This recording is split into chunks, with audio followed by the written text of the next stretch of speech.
বলছিলাম আজকে আমাদের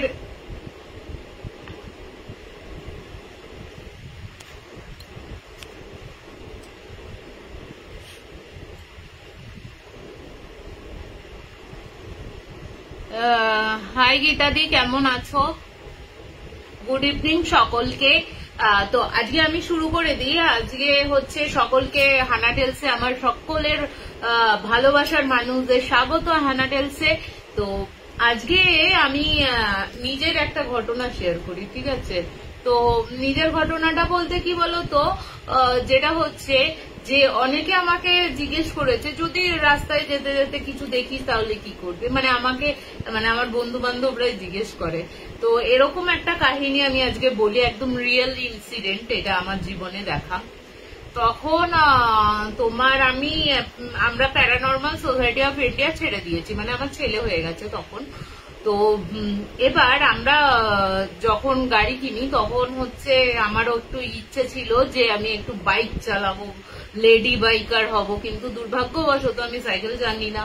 তো স্কুটি আছে, স্কুটি চেষ্টা করেছিলাম কিন্তু হয়নি। তো লাস্টে আমার হাজবেন্ড বলেছিল ঠিক আছে তোর যখন শখ আছে তাহলে আমি গাড়ি কিনি, তারপরে তুই চালাস। তো এরকম গাড়ি শিখে যখন এদিক ওদিক যাচ্ছি, তো একটা রাস্তায় গেছি এমনি, তখন প্রথম একদম প্রথমের দিকে মোটামুটি শিখেছি আর কি, গাড়ি এদিক ওদিক বার করতে শিখেছি, পার্ক করতে শিখেছি এরকম। তো এই অবস্থাতে তখন রাত প্রায় 10:30 11টা বাজে। ছেলেকে তার ঠাকুমা দাদুর কাছে শুইয়ে দিয়ে আমি আর হাজবেন্ড খেয়ে দে, তো বললাম যে ও বলছে যে চ একটু গাড়ির ইয়েটা করে আসি, এখন রাস্তাঘাট ফাঁকা আছে, যাবি? তো তখন আমি বললাম ঠিক আছে চ যাবো। তো আমরা গেলাম। তো রেওয়ারির ওই অঞ্চলে কিছু একটা গ্রাম আছে, মানে একটা তো না অনেকগুলো গ্রাম রয়েছে, তার মধ্যে একটা রাস্তা দিয়ে যাচ্ছি। তো অনেকটা রাত হয়ে গেছে ওখানে যেতে যেতে। তো হঠাৎ করে বেশ কিছুটা রাস্তা গেছি, খুব সুন্দর, দুধারে অন্ধকার ঘন, মানে দুপাশে ক্ষেত রয়েছে, মাঝখান দিয়ে রাস্তা, তার উপর দিয়ে সেই গাছগুলো এমন ভাবে লাগানো রয়েছে না, সেই দুটো গাছের পাতা দিয়ে এরকম সেই গম্বুজের মতন করা এরকম হয়ে রয়েছে, খুব সুন্দর লাগছে, তার মধ্যে চাঁদনি রাত এরকম।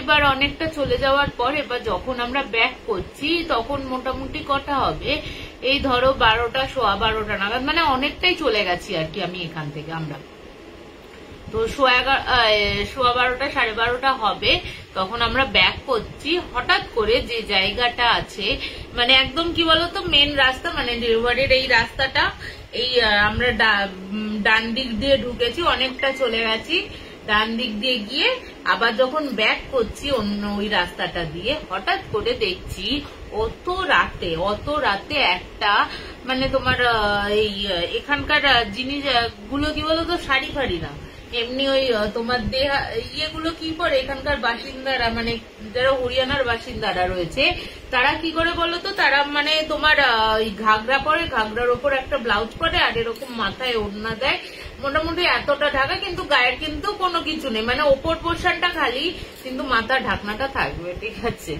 মানে মাথা আমি দেখাবো না, আমার শরীরের যাবতীয় অংশ দেখে নিক, লোকে কোনো আপত্তি নেই, কিন্তু মাথা আমি দেখাবো না, এরকম ব্যাপার লোককে।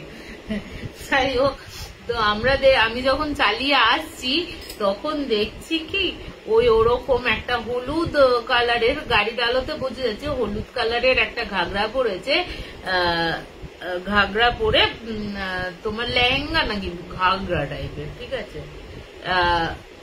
এক সেকেন্ড, ঘাগরা পরেছে, ঘাগরা পরে ওরকম হলুদ কালারের একটা, হলুদ ডিপ কালারের হলুদ ওই ঘাগরা পরে, ওপরে একটা ওই সাদা, একদম সাদা ব্লাউজ পরেছে, আর মাথায় না লাল ওড়নাটা রয়েছে, বুঝলে তো, লাল ওড়নাটা রয়েছে। এবার আমি চালাচ্ছি, তো যে চালায় সে তো অত খেয়াল করে না, কিন্তু যে পাশে বসে রয়েছে তার একটু ইয়ে রয়েছে, সে একটু খেয়াল করছে। প্রথমে আমরা চলে গেছি, আমিও কিন্তু দেখেছি ওই ভদ্র মহিলাটাকে, উনি ওনার মতন হাঁটছেন, কিন্তু কিছুটা দূর যাওয়ার পর এক সেকেন্ড,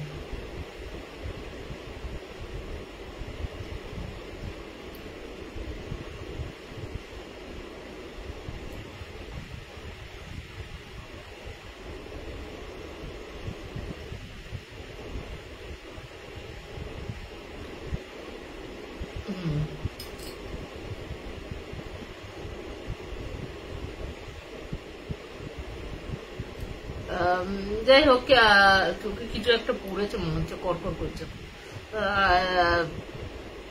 তো তোমার ওই রাস্তা দিয়ে যখন যাচ্ছি তো ওরকম ভদ্রমহিলাটা দেখলাম। এবার আমরা না দুজনেই বলা বলি করছি যে বাবা এত ঘন অন্ধকার রাস্তা দিয়ে, কোনো ল্যাম্পপোস্টের আলো ফালো নেই, তো ওই রাস্তা দিয়ে একটা মহিলা এভাবে হেঁটে যাচ্ছে। ও তার আগে বলে দিই, মহিলাটার মাথায় কিন্তু কাঠখোট নিয়ে এরকম ভাবে একটা হাত ইয়েতে সোজা এবং আর একটা হাত দিয়ে ওই কাঠি ফাটি যেগুলো উনুন জ্বালাতে লাগে আর কি, কাঠ ফাট নিয়ে যাচ্ছে। তো এবার অনেকে রাত্রির বেলায় কাজ করে ফেরে। তো আমার হাজবেন্ড তখন জিজ্ঞেস করছে যে বাবা এত রাত্রে এই মহিলা কাঠ নিয়ে ফিরছে। এবার আমি বলছি হতেই পারে কোনো কাজ ফাজ ছিল, হয়তো গেছে।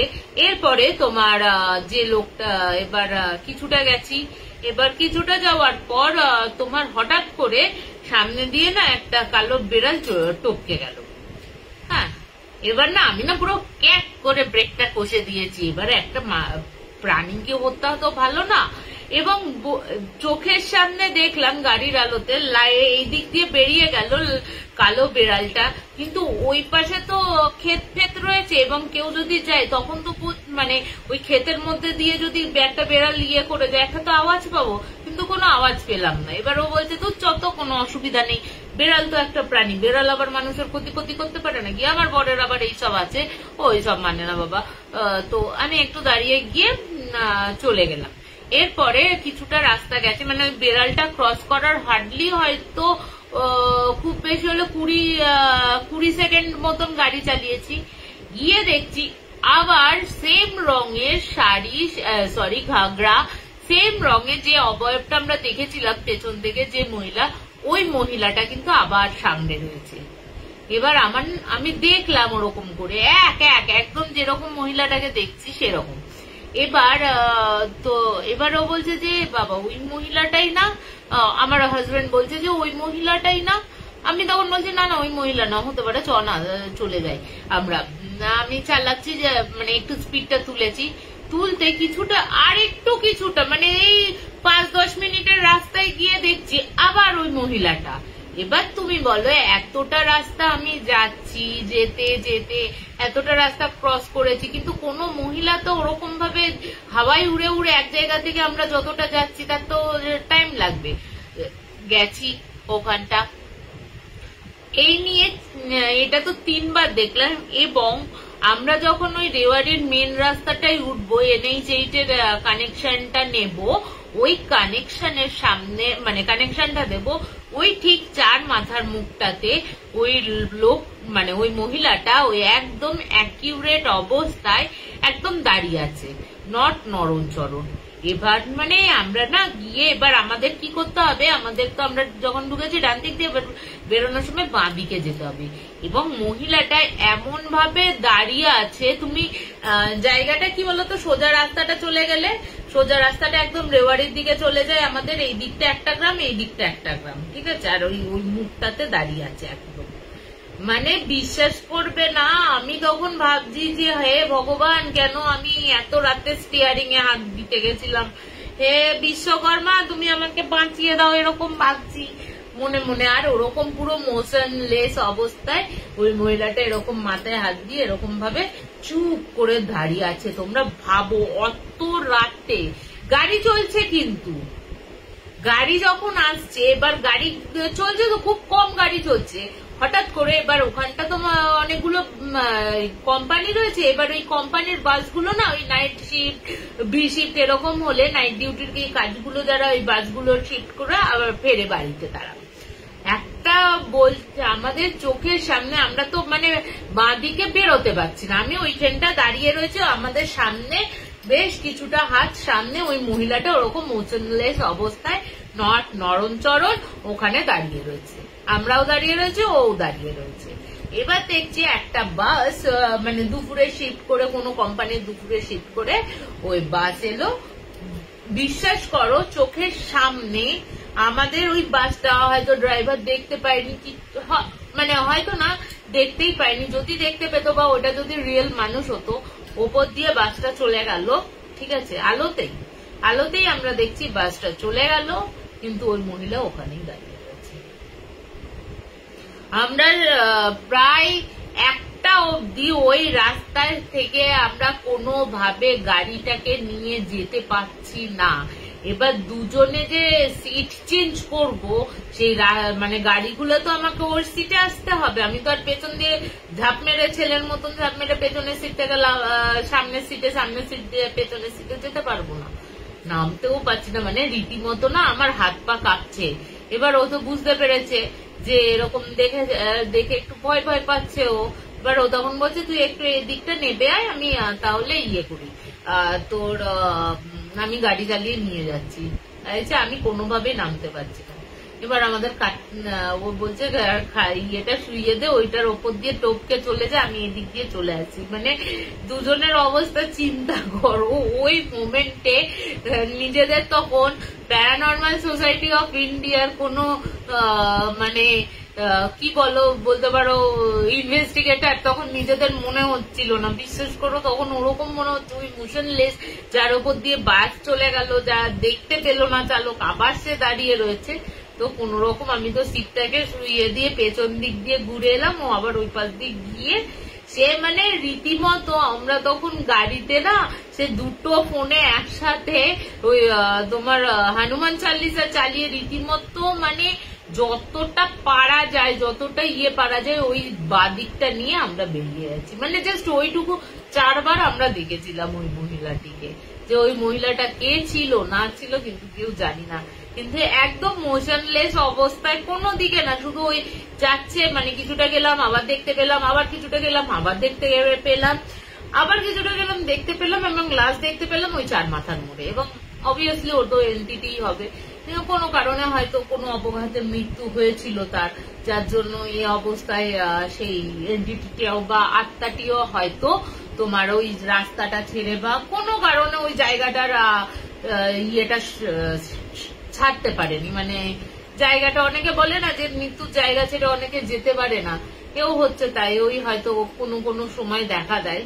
তো ওখানে যেহেতু আশেপাশের গ্রাম বলতে কি তোমার দুপাশে খেতি জমি, ঠিক আছে, মাঝখান দিয়ে পিচের রাস্তা, পেছনে অনেকটা ভেতরে গ্রাম, মানে তোমার ওইখান দিয়ে লোককে জিজ্ঞেস করা যাবে বা মানে জিজ্ঞেস করে যে ইনসিডেন্ট গুলো জানা যাবে সেইগুলো কিন্তু কোনো সুযোগ নেই। তো জানা যায়নি যে মহিলাটার কি হয়েছিল না হয়েছিল। তো একদম চোখের সামনে দেখা এই ঘটনাটা আমার 4 বার দেখেছিলাম। ওই মহিলাটা মুখটা বোঝা যাচ্ছিল না, যেহেতু ওই লাল ওড়নাটা দিয়ে ওদের না এতটা মতন করে ঢাকা থাকে, ঠিক আছে, এতটা করে মুখ দেখা যাচ্ছিল না। সে কিন্তু হাঁটছিলই যে আলোতে, কিন্তু পরবর্তী ক্ষেত্রে আমরা মানে আমার হাজবেন্ড বলছে তুই যখন আলোটা মেরেছিস বা গাড়ির আলোতে কিন্তু ওর কোনো ছায়া ছিল না, এটা কিন্তু ওরা পরে হয়তো খেয়াল করেছে আমার হাজবেন্ড, পরে আমাকে বলেছে যে এটার কিন্তু ছায়া ছিল না। তো কেমন লাগলো এই এক্সপিরিয়েন্সটা বলো আমাকে। তো হাই বাবুদা, কেমন আছো? তনুদি কেমন আছো? ওই নন্দিতা দি কেমন আছিস? ফোন করেনি একটু বাদে। তো যাই হোক, এই একটা ঘটনা বললাম তোমাদের, কেমন লাগলো আমাকে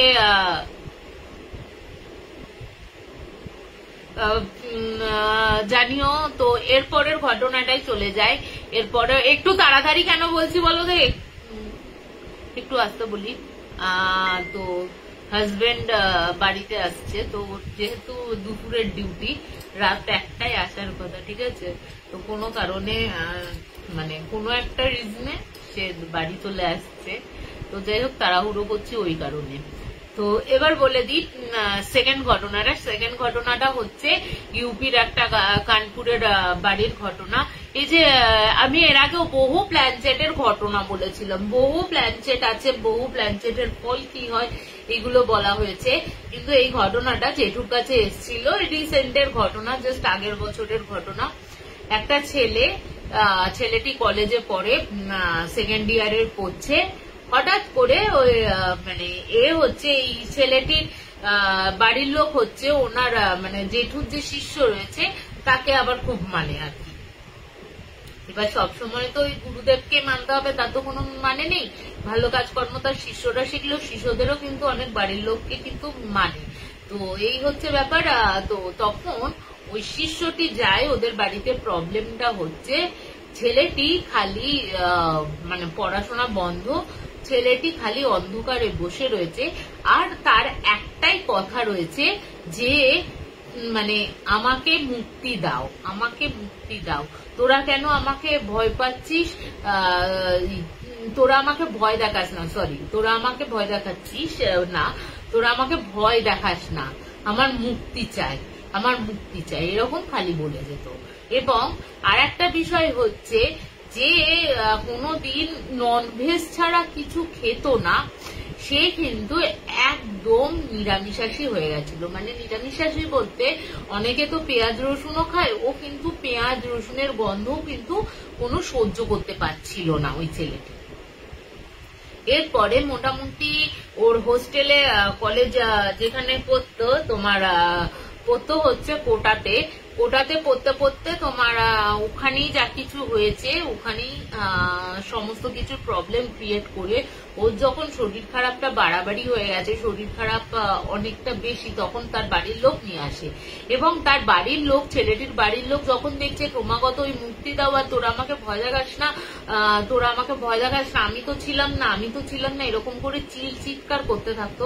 এক এক সময় মানে এতটাই ভয় পেয়ে যেত যে ও মানে এরকম বাচ্চা ছেলেদের মতন, সেই আমরা ভয় পেলে মানে আমার ছেলে খুব ভয় পেলে যেমন আমাকে এসে জাপটে জড়িয়ে ধরে, মানে মায়ের বুকে চেপে ধরলে যে ভয়টা কেটে যায় বাচ্চাদের, বা একটা মনে হয় যে হ্যাঁ আমি আমার মাকে জড়িয়ে ধরেছি বা বাবাকে জড়িয়ে ধরেছি, এরকম একটা হয় না সন্তানদের, বা আমাদের ক্ষেত্রেও দেখবে আমরা যখন খুব ডিপ্রেস থাকি অনেক সময় হয় যে বাবা মার কাছে গেলে মা বাবাকে অনেকটা জড়িয়ে ধরলে কিন্তু সেই রিলিফটা পাওয়া যায়।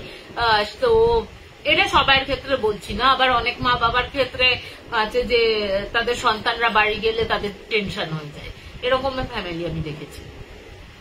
তো যাই হোক, এরপরে তোমার ওই ছেলেটির ওই শিষ্য, যিনি জেঠুর যে শিষ্য ছিল, ওনাকে ডাকা হয়। ওনাকে ডাকার পর বলছে যে ছেলেটি বলছে এই কদিনে জাস্ট এক মাসের মধ্যে তো বাড়িতে এসছে, ওই এক মাসের মধ্যে বাড়িতে আসার মধ্যে ওর চোখের এইগুলো না পুরো কালো, মানে সে মনে হচ্ছে কত রাত ঘুমায় না, হঠাৎ হঠাৎ ওর মাকে সেই বাচ্চাদের মতন জড়িয়ে ধরছে আর খালি ওই এক কথা বলে যাচ্ছে।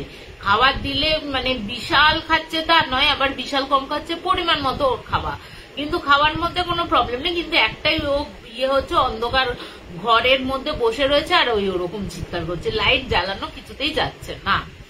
এরকম হয়েছে সূর্যের দিনের বেলাকে তো আর রাতের মতন অন্ধকার করে দেওয়া যাবে না, ও তখন করছে কি ও যত জানলা দরজা রয়েছে ঘরে সেই কাগজ ইয়ে করে সেই ঘরটাকে যাতে অন্ধকার করা যায়, যাতে ঘরের আলো প্রবেশ করতে না পারে, এরকম অবস্থা। এরপরে তো ওই শিষ্য যায় বাড়িতে, শিষ্য গিয়ে তো দেখে যে বোঝাই যাচ্ছে যে এর তো কোনো প্রবলেম হয়েছে, কিন্তু যে ওই জেঠুর যে শিষ্যটি ছিল সে কিছু রেমেডিস দেয়, রেমেডিস বলতে কিছু ধারণ করতে দেয় এবং তার সাথে ওর কিছু জিনিস নিয়ে ক্রিয়াকর্ম করে, কিন্তু তাতেও কোনো কিন্তু ফল হয় না। ছেলেটির দিনকে দিন ওই স্বাস্থ্য খাচ্ছে কিন্তু কোনো গায়ে লাগছে না এবং দিনকে দিন শরীরের অবনতি হয়। এরপরে শরীরের যখন অবনতি হচ্ছে তখন কিন্তু ওই শিষ্যটি তখন ওই জেঠুর কাছে বলে যে তুমি নিয়ে আস, মানে জেঠুরকে বলে যে আপনার কাছে নিয়ে আসলে গুরুদেব সুবিধা হয়, ছেলেটিকে বাঁচানো সম্ভব হয়, না হলে হয়তো ছেলেটিকে বাঁচানো যাবে না। এরপরে ছেলেটিকে তো জেঠুর কাছে নিয়ে আসা হয়, সে তো প্রথমে নিয়ে আসা যাচ্ছিলই না, রীতিমতো তাকে ঘুমের ইঞ্জেকশন দিয়ে ঘুমের ওষুধ পুশ করে ঘুমের ইঞ্জেকশন দিয়ে তাকে নিয়ে আসা হয় জেঠুর কাছে। জেঠুর কাছে নিয়ে আসার সময় এইসব কাজের জন্য তো দেখো একটা শুভ মুহূর্ত বা শুভ কাজের জন্য তো একটা দিনক্ষণের ব্যাপার থাকে, তো ভালো একটা দিনের মধ্যে তার মধ্যে হয়েছে তার পরের দিন থেকে একটা আমাবস্যা বা আমাবস্যা টাইপের কিছু লাগবে, সেই দিন ক্রিয়াটা হবে। ততদিন বলছে যে এই ছেলেটি যদি ঘুম থেকে ওঠে এত হিংস্র হয়ে যাবে, তার থেকে বরঞ্চ এই আশ্রমে ও থাক, আমাদের ইয়েতে থাকবে, ওকে আমরা কন্ট্রোল করতে পারবো এবং ওই ছেলেটির সাথে কিন্তু ছেলেটির বাবা এবং ছেলেটির দাদাও থাকে।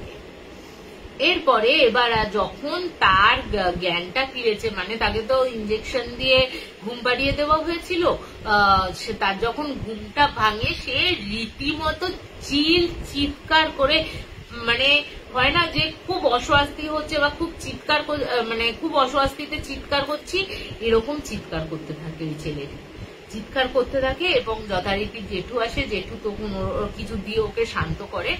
এরপরে যখন অমাবস্যার যে তিথিটা লাগে সেই তিথিতে ওকে বসায়, বসানোর পর তখন জানা যায় যে কোটাতে ওরা যখন তোমার পড়াশোনা করছে, সেকেন্ড ইয়ারে উঠেছে, ওদের বাড়িতে মানে ওদেরই 4 বন্ধু হচ্ছে খুব গলায় গলায় বন্ধুত্ব, 4টে, ঠিক আছে, 4 জন খুব গলায় গলায় বন্ধুত্ব।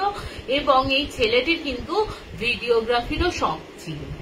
এবার ওরা ঠিক করে ওদের, এবং যে প্রথম বন্ধুটি ছিল, প্রথম বন্ধুটি দিদি ছিল হচ্ছে বাইরে, মানে বিদেশে থাকতো, এবং ওখান থেকে ভাইয়ের জন্য একটা, ভাই চেয়েছিল তার জন্য একটা উইজা বোর্ড নিয়ে আসে।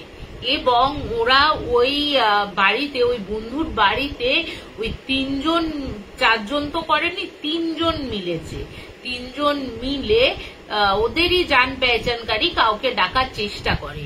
কিন্তু কোনোভাবে, কোনো না কোনোভাবে, কোনো অতৃপ্ত আত্মা, কোনো ইয়েতে এন্টিটি ওদের ইয়েতে ঢুকে যায়। বলছে ছেলেটি, যে বলছে যে যখন সুস্থ হয়ে গেছে, যখন পরে বলছে এই কথাগুলো, প্রথমে তো জেঠু বলছে যে ও কোনোভাবেই যাবে না, সে মানে তাকে, সে যখন ছাই দেয়া হচ্ছে ওর দিকে, বিভিন্ন জিনিস মানে যোগে আহুতি দেয়া হচ্ছে, তখনও কিন্তু তোমার কোনো মানে কোনোভাবেই ওকে ইয়ে করানো যাচ্ছিল না, সে কোনোভাবেই নাছোড়বান্দা বলে ওকে আমি ওই 3টেকে রেখে, 3টেকে খেয়েছি, এটা 3টেকে মেরেছি, এটাকেও মারবো, এরা কেন আমাকে পাঠাতে পারেনি।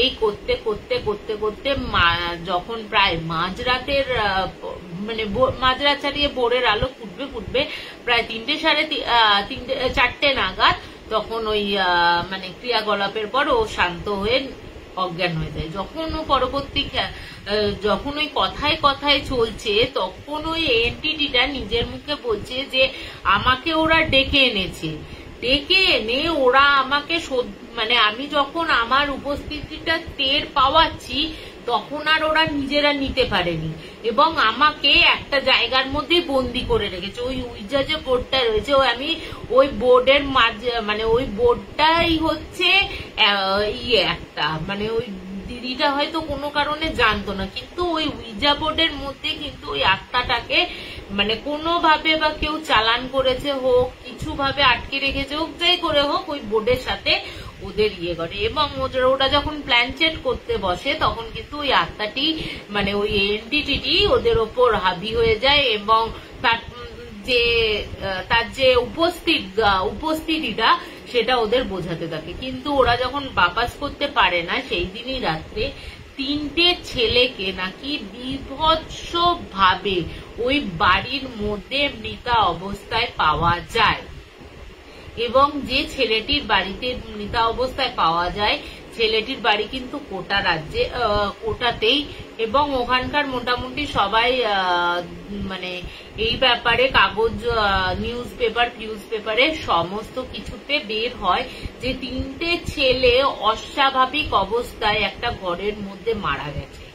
এবং ছেলেটি যখন সুস্থ হয়ে গেছে, সুস্থ হয়ে যখন বলছে যে যখন ওরা ডাকছে, প্রথমে তো ওই হালচাল হয়েছে, প্রথমে ওরা 3 জন ভেবেছে, ওরা 4 জনে, ও ভিডিওগ্রাফি করছে, এবং 4 জনে ভেবেছে যে ওরা 2 জনের মধ্যে কেউ বদমাইশি করছে। এরপরে যখন ওরা বারবার ডাকতে থাকে, এবং যখন ওই এন্টিটিটা উপস্থিত হয় তখন বলছে যে হঠাৎ করে না, আমরা তো আলো নিভিয়ে একটা মোমবাতিতে, মানে ঘরে মোমবাতি জ্বালিয়ে বসেছিলাম, 3টে মোমবাতি জ্বালিয়ে, হঠাৎ করে মোমবাতিগুলো বন্ধ হয়ে যায়, এবং আপনি জানলাগুলো সেই সপাটে কোনো ঝড় আসলে বা কেউ ভেতর থেকে মানে এরকম জোরে ধাক্কা দিলে যেমন খুলে যায়, ওরকম খুলে গেল। তার সাথে মনে হচ্ছে সেই যেন ঘরের মধ্যে ধোঁয়ার একটা কুণ্ডলি যেন ঘরের মধ্যে পাক খাচ্ছে। ওই ছেলেটি কিন্তু বলছে, এবং ও রীতিমতো ক্যামেরা ধরে রয়েছে, এবং বাকি তিনটে ছেলের মধ্যে একটা ছেলে, এই ছেলেটি একদম হঠাৎ করে, যে ছেলেটি এরকম দেখছে, ও হঠাৎ করে মাথা নিচু করে বসে পড়ে এবং প্রথমে ওর মধ্যে আসে, ওকে প্রথমে মানে একদম দেড়েন দেয়ার ওর ভেতর আসে, ঘাটটা কিছু একটা করে ও পড়ে যায়। এবং দ্বিতীয়ভাবে, এবং পরে পোস্টমর্টমে জানা গেছে ঘাটটা কিন্তু মটকানো অবস্থায় ছিল। দ্বিতীয় জন, এবং ও চোখের সামনে দেখছে ওই যে ছেলেটি ওরকম পাগলামো করছিল, যারা মানসিক স্থিতি ছিল না, সেই ছেলেটি বলছে কিন্তু এই ঘটনাগুলো বলছে, যখন ওই প্রথমটা ঘাটটা মোটকে পড়ে গেল চেয়ার থেকে, দ্বিতীয় জন বলছে হঠাৎ করে চিৎকার করে উঠলো এবং ছেলেটি বলার সাথে সাথে না বলছে হাত পা গুলো না বেঁকে যেতে থাকলো, এবং এতটাই বেঁকে যেতে থাকলো, এবং পক করে ও দেখছে যে ক্যামেরার সমেতই ও দেখছে যে মাথাটা পক করে ঘুরিয়ে দিল কেউ, যেন একদম মুন্ডুটা ওইদিকে ঘুরে গেল, ওই অবস্থা ও পড়ে গেল।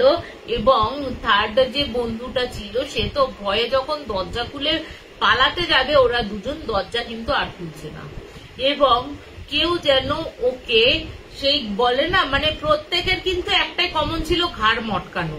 সে মনে হচ্ছে কেউ ওকে ঘাড়টা মটকে দিল পক করে, এবং মনে হচ্ছে পেটের মাঝখান থেকে বরাবর এরকম যেন কেউ চিড়ে নেয় না। এবং ওই ছেলেটি কিন্তু ফার্স্ট, ওই ছেলেটি যারা উইজা বোর্ড ছিল, ওই ছেলেটি কিন্তু ওই মানে লাস্ট পালিয়ে যাওয়ার চেষ্টা করছিল, যেন পেট থেকে কেউ যেন প্যাচ প্যাচ করে সেই জামা কাপড় ছেড়ে না এরকম করে ছিঁড়ে ফেললো। ওই দেখে ও অজ্ঞান হয়ে যায়, এবং ক্যামেরাতে শুধু দেখা যায় যে ওই মানে ক্যামেরাতে যখন ওরা বেরিয়ে আসে, যখন মৃত্যুগুলো হয়, তখন তো পুলিশ কেস হয়ে গেছে, পুলিশ একে ধরেছে, ধরে বলছে তোর তুই মেরেছিস একে। এবার একটা মানুষের পক্ষে তিনজনকে তো মার্ডার করা সম্ভব না, তাই না?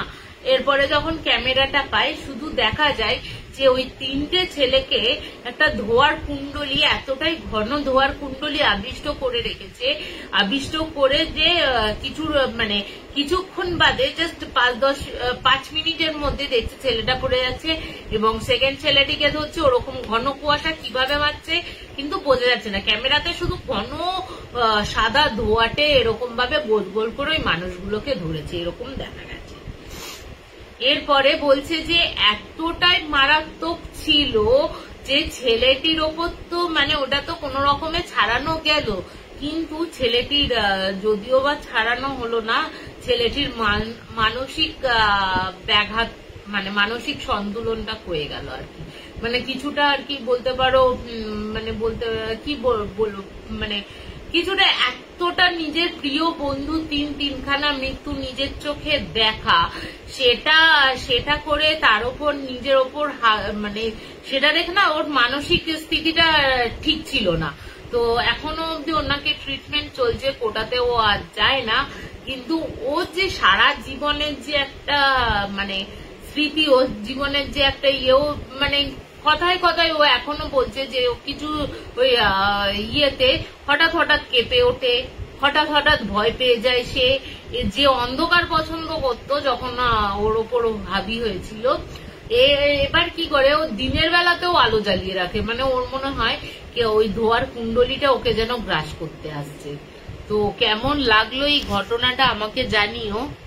তো আজকে না একটু শর্ট করে বললাম এই দুটো, ঠিক আছে, একটু অ্যাডজাস্ট করে নিও।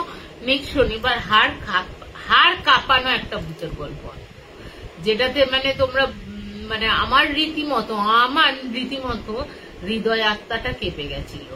আর একটা বলবো, এটা হচ্ছে বাঘমুড়া আর কি, একজন ফরেস্ট রেঞ্জার, আমার বন্ধুর বাবা ছিলেন ফরেস্ট রেঞ্জার, তার জীবনের একটা ঘটনা, কাকুর জীবনের ঘটনা শনিবার দিন বলবো। তো দেখা হচ্ছে, আজকের মতো এখানেই শেষ করছি। তোমরা সকলে ভালো থেকো, গুড নাইট, শুভরাত্রি, এখানে শেষ করলাম।